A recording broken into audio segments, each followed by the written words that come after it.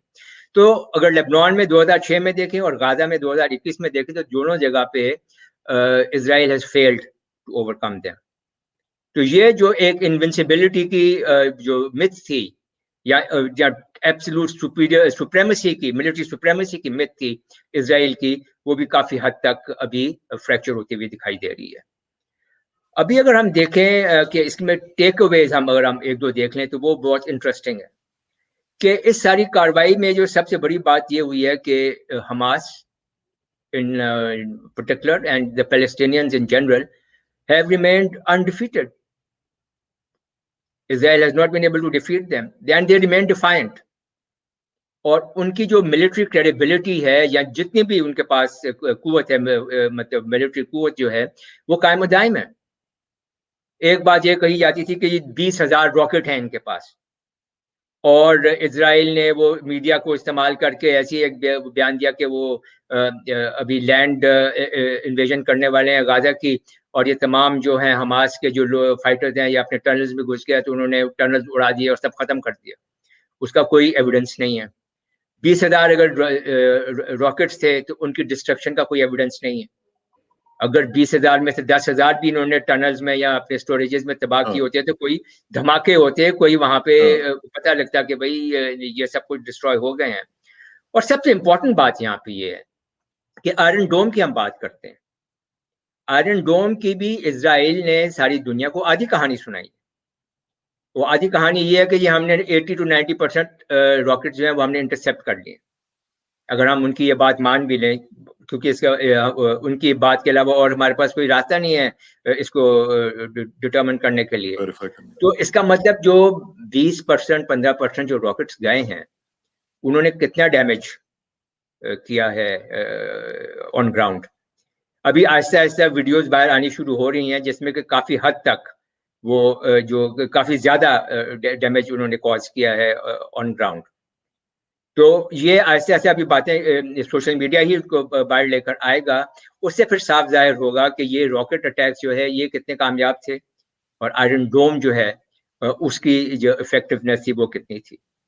تو اس طرح سے یہ ابھی ٹیک اوے یہی ہے کہ ڈسپائٹ دا فیکٹ کہ وہ ایک ملٹریلی اور ٹیکنالوجیکلی اسٹرانگ ملٹری تھی, وہ ایک اسیمیٹرک فورس کی جو ہے will to fight and to survive کو ڈسٹروائے نہیں کر سکتی. اور دوسرا یہ ہے کہ اس میں ہم نے دیکھا ہے کہ پیلسٹینینز میں ہم نے یونٹی کو بھی دیکھا ہے. ایک تو یونٹی دیکھی ہے, اور دوسرا ہم نے یہ دیکھا ہے بریگیڈ صاحب کی جو ان کی یوتھ ہے وہ اس میں بہت میجر رول پلے کر رہی تھی, اور جو لیڈرشپ رول تھا وہ ان کے پاس تھا, اور جس کی وجہ سے ہم نے دیکھا کہ انہوں نے بالکل نئے سرے سے نئی ٹیکنالوجی نئی ٹیکنیکس کے ذریعے انہوں نے یہ فائٹ کیا سارا کچھ, اور لوگوں کا حوصلہ نہیں ٹوٹنے دیا. بالکل صحیح بات ہے. اور آئی تھنک وہ جیسے میں نے کہا نا کہ سائیکولوجیکل وکٹری تو حماس کی ہی ہے, اور انہوں نے بے شک بہت ساری بلڈنگز تباہ کی ہوں گی مگر ان کی وہ ول کو نہیں توڑ سکے. دوسرا ٹیک اوے جو ایک اور بہت امپورٹنٹ والا ہے وہ ہے مسلم امہ کا. جنرلی تو ہم یہی کہتے ہیں کہ اٹ از ڈیڈ اینڈ ڈیفنکٹ, مگر اس دفعہ تھوڑی سی انہوں نے شاید دکھائی ہے جان کہ وہ کم از کم نیو یارک اور UN جنرل اسمبلی تک پہنچے تو ہیں. مگر یہاں پہ اس میں آپ سمجھتے ہیں کہ پاکستان اور ترکی کا بھی کوئی رول ہے ان کو جگانے میں؟ میرے خیال میں سارا کریڈٹ ہی پاکستان اور ترکی کا ہے کہ پاکستان, ترکی and Iran and Malaysia Indonesia, ان ممالک نے مل کر ابھی آپ یہ دیکھیں کہ ایک پیراڈائم شفٹ آ گیا ہے میرے خیال میں امہ کی لیڈرشپ میں. فرام دی عربز جو کہ ڈیفیکٹو لیڈرز تھے ہماری پوری امہ کے, اب وہ لیڈرشپ شفٹ ہو رہی ہے ٹو دا نان عربز, اور ترکی, پاکستان, ایران, ملیشیا, انڈونیشیا اس قسم کے ممالک جو ہیں وہ اب لیڈ رول میں آ رہے ہیں. آپ یہ دیکھیں کہ UN میں ترکی اور پاکستان اور ایران نے بہت, اور باقی یہ ملیشیا, انڈونیشیا نے بہت اسٹرانگ اسٹیٹمنٹس دیے ہیں, بہت اسٹرانگ پوزیشنز اختیار کی ہیں, اور بالکل بغیر کسی ابہام کے انہوں نے پیلسٹینین ایشو کو سپورٹ کیا ہے. اور جو ہمارے عرب ممالک ہیں جو کہ خاص طور پہ جو عرب یہ ابراہیم اکارڈز کے جو مارے ہوئے ہیں. میں تو ابراہیم اکارڈز کو ایک ٹروجن ہارس سمجھتا ہوں جس نے مسلم امہ کو اندر سے تباہ کرنے کی کوشش کی ہے. اس کے علاوہ بھی باقی جو ہمارے جو عرب اسٹیٹس ہیں, ہمیں امید یہ تھی کہ وہ اس سے بھی زیادہ اسٹرانگلی اور اوپنلی پیلسٹینینس کے آئیں گے سپورٹ میں. بہرحال اب ایک فیٹ کمپلی ہو گیا ہے ڈیل ہماری امہ میں لیڈرشپ کا, اور اگر عربز اب یہ نان عرب جو لیڈرشپ ابھر رہی ہے اس کے ساتھ مل کر نہیں چلتے تو مجھے یہ لگ رہا ہے کہ وہ شاید پیچھے رہ جائیں گے, اور یہ جو نئی لیڈرشپ ابھی ابھر کے آ رہی ہے they will take control and they will start deciding the fate of the Ummah. اور اس میں ایک اور چیز بھی ہے کہ جس طرح ابھی آپ نے فرمایا ابراہیم اکارڈ کا, بائی دا وے یہ میں آپ کو بتا دوں کہ شاید آپ کو پتا ہوگا کہ ابراہیم اکارڈ انسٹیٹیوٹ بھی بن گیا ہے. جیرڈ کوشنر صاحب نے ایک انسٹیٹیوٹ بنا لیا ہے جس کا مقصد اسی چیز کو لے کے آگے بڑھنا ہے. وہ اس کو چھوڑ نہیں رہے ہیں, وہ گیو اپ نہیں کر رہے ہیں, وہ اسی چیز کو آگے لے کے جا رہے ہیں اور اسی کی بنیاد کے اوپر جو پورا کانسیپٹ تھا اس کو پرسو کرنے کی کوشش کر رہے ہیں. اچھا, اب دوسری جو بات آپ نے کی ہے برگیڈ صاحب, اس میں بڑا امپورٹنٹ جو بات ہے وہ یہ ہے کہ جو آپ نے بات کی کہ نان عرب جو ہیں ان کے پاس اب لیڈرشپ آ گئی ہے امہ کی, تو اس کا امپیکٹ کیا ہوگا اگر عربز نہیں چلتے ہیں؟ تو کیا عرب کنٹریز کے اندر جو رولرز ہیں اور جو عرب اسٹیٹ ہے اس میں ایک فائٹ اور ایک ڈویژن جو ہے وہ بہت زیادہ شزم قسم کی صورت میں آپ دیکھ رہے ہیں؟ نہیں, میرے خیال میں امپیکٹ تو آ گیا ہے. It is already visible. Saudi Arabia has contacted Turkey. انہوں نے عمران خان کو بلایا وہاں پہ اور سب معاملہ دوبارہ درست کر لیے ہیں. قطر کے ساتھ قطر کے امیر کو انہوں نے خود کراؤن پرنس نے ریسیو کیا ہے بہت احترام کے ساتھ ایئرپورٹ پہ. ایران کے ساتھ بات چیت ہو رہی ہے عراق میں. تو اس طرح سے اب ان کو میرے خیال میں عربز کو خاص طور پہ سعودی عربیہ کو یہ اب کلیئر ہوتا جا رہا ہے کہ ابراہیم اکارڈز جو ہیں یہ شاید اتنے زیادہ اس طرح سے ان کے لیے فائدہ مند نہیں ہے کہ وہ اس میں ہوگا یہ کہ نہ صرف یہ کہ وہ مسلم امہ کی لیڈرشپ کو کھو دیں گے, بلکہ جو ڈیووشن ہے جنرلی ساری مسلم امہ کی toward Saudi Arabia because of حرمین شریفین, اس میں بھی ان کو تھوڑا مطلب یہ لگے گا کمی آ جائے گی. تو میرے خیال میں ایک تو یہ بات ہو گئی ہے کہ بیکاز آف دیز فیکٹرز سعودی عربیہ جو ہے وہ ابھی نان عرب جو جتنے بھی ممالک ہم نے نام لیے ہیں ان کے ساتھ اپنے تعلقات درست کر رہے ہیں. اور this could also negate Jared Kushner's institute جو کہ وہ بنا رہے ہیں. میں نے آپ سے پہلے عرض کیا نا کہ یہ جو اسرائیل نے حملہ کیا ہے اس وقت غازہ میں, اس کے بعد ابراہیم اکارڈ جو ہے وہ کافی حد تک میرے خیال میں کولڈ اسٹوریج میں چلا گیا. اب کوئی عرب ملک یہ چانس نہیں لے سکتا کہ اب وہ بھی ابراہیم اکارڈ کو پہ سائن کر دے, ان کو جوائن کر لے. اس کو جسٹیفائی کیسے کرے گا؟ How will they justify it? اور ایک بات ہمیں بھولنی نہیں چاہیے کہ امہ جو ہے از ناٹ the government اور not the ruling elite. بالکل. امہ جو ہے وہ سڑکوں پہ اور چوراہوں میں اور گاؤں میں اور شہروں میں ہے, اور ہر ملک کے گاؤں شہر میں امہ وہاں پہ ہے. عام آدمی جو ہے ہیز جو امہ, اور وہ سوشل میڈیا کے اوپر ہے, اور سوشل میڈیا کے اوپر بہت اسٹرانگلی اویلیبل ہے, موجود ہے. تو یہ ہمارے جو رولنگ ایلیٹس جو ہیں they are already obviously they are the part of the ummah, but they do not represent ummah as such. جب تک کہ جو کامن مین ہے اس کے ایسپیریشن کو ریپرزینٹ کرتا ہے. اچھا برگیڈ صاحب, ایک چیز آپ نے شروع میں لفظ یوز کیا تھا اینٹی سیمیٹزم کا, اور آپ نے کہا کہ اس کو یوز کیا جاتا ہے ایز اے تھریٹ اور جو بھی ایز اے بوگی اور واٹ ایور, اور اس کا ہم نے عملی مظاہرہ کل دیکھا جبکہ وہ ایئر ہوا انٹرویو شاہ محمود قریشی صاحب کا, ہمارے جو وزیر خارجہ ہیں, CNN کی وہ جو بیانہ ہے اس کے ساتھ. تو اس میں اس نے چھوٹتے ہی انہوں نے ایک بات کی, اس نے فوراً ہی ان کو برانڈ کر دیا کہ جی آپ تو اینٹی سیمیٹسٹ بات کر رہے ہیں اور آپ یہ کر رہے ہیں, اور اس نے پھر اس کو رگڑا اچھا خاصا. تو وہ جو انٹرویو تھا اس میں آپ نے کیا دیکھا؟ آپ نے واقعی دیکھا کہ شاہ محمود قریشی صاحب کوئی اینٹی سیمیٹک بات کر رہے تھے؟ کیا از کریٹیسائزنگ اسرائیل اینٹی سیمیٹک؟ کیا یہ ان کی اٹراسٹیز کے اوپر کرٹیسزم کرنا جو ہے یہ اینٹی سیمیٹزم ہے؟ اسرار صاحب آپ خود بہت جانے مانے جرنلسٹ ہیں, انٹرویوز کرتے رہے ہیں. یہ تو بہت پرانی ٹیکنیک ہے. جیسے ہی آپ سمجھیں کہ آپ کے سامنے کوئی ایسا ایک انٹرویو آ گیا ہے کہ جو کہ بہت اسٹرانگ ہے, آپ فوری طور پر ایک ایسی بات کرتے ہیں کہ آپ اس کو ڈیفینسو پہ یو پٹ ہم آن دی ڈیفینسو. اب یہاں پہ شاہ محمود قریشی صاحب آ رہے تھے after having spoken at the UN general assembly, اور وہاں سے بات کرنے کے بعد آئے, تو اب انہوں نے جو مطلب بات کی اس میں تو there was nothing anti semitic about it at all. آپ اگر اسرائیل کی گورنمنٹ کی پالیسیز کی اگر آپ بات کرتے ہیں تو اس میں اینٹی سیمیٹزم کہاں سے آ گئی؟ اگر آپ جو انہوں نے کاروائیاں کی ہیں فلسطین کے اندر, اگر آپ ان کاروائیوں کی بات چیت کرتے ہیں یا ان کی پالیسیز کی بات کرتے ہیں تو اس میں اینٹی سیمیٹزم کہاں سے آ گئی؟ اس کا تو مطلب یہ ہوا کہ اگر کوئی بھی شخص سعودی عربیہ, پاکستان, ٹرکی, ایران کسی کی بھی پالیسیز کی بات کرے تو وہ اسلام فوبک ہے, وہ اسلام کے خلاف بات کر رہا ہے. تو یہ ایک ایسی, جیسے میں نے پہلے عرض کیا نا کہ یہ ایک بوگی جو ہے اب یہ بھی چاک ہو گئی ہے, اس کا بھی جو ہے امپیکٹ جو ہے وہ کافی حد تک کم ہوتا جا رہا ہے. آئی وش شاہ محمود قریشی صاحب ان سے پوچھ لیتے کہ آپ پلیز ڈیفائن کر دیں مجھے کہ اینٹی سیمیٹزم ہے کیا, تاکہ مجھے پتہ لگے کہ میں نے کیا غلطی کی ہے, تاکہ میں اس کو بتا سکوں کہ میں نے وہ کی ہے کہ نہیں کی. اور جب وہ بتا دیتے ہیں جو بھی ان کی ڈیفینیشن ہوتی, تو she would have come out in the open. بالکل بالکل. شاید شاہ محمود قریشی صاحب then could have shot down her point of view in no time. تو میرے خیال میں اینٹی سیمیٹزم کی بات نہیں ہے, اسرائیل اور ان کی پالیسیز کی بات ہے. اور جہاں پہ وہ international law, international humanitarian law, human rights وغیرہ کے سب کو وائلیٹ کر رہی ہے, تو ان پالیسیز کے اوپر بات چیت کرنا از ناٹ. اور جہاں تک بریگیڈ صاحب, جہاں تک ان کی یہ بات تھی کہ اسرائیلیز جو ہیں وہ کنٹرول کرتے ہیں میڈیا کو, یہ تو مطلب ازر من الشمس ہے, یہ تو اوپن سیکرٹ ہے, کس کو نہیں پتا کہ امریکن میڈیا کون کنٹرول کرتا ہے. تو ظاہر بات, I think she had come with an agenda.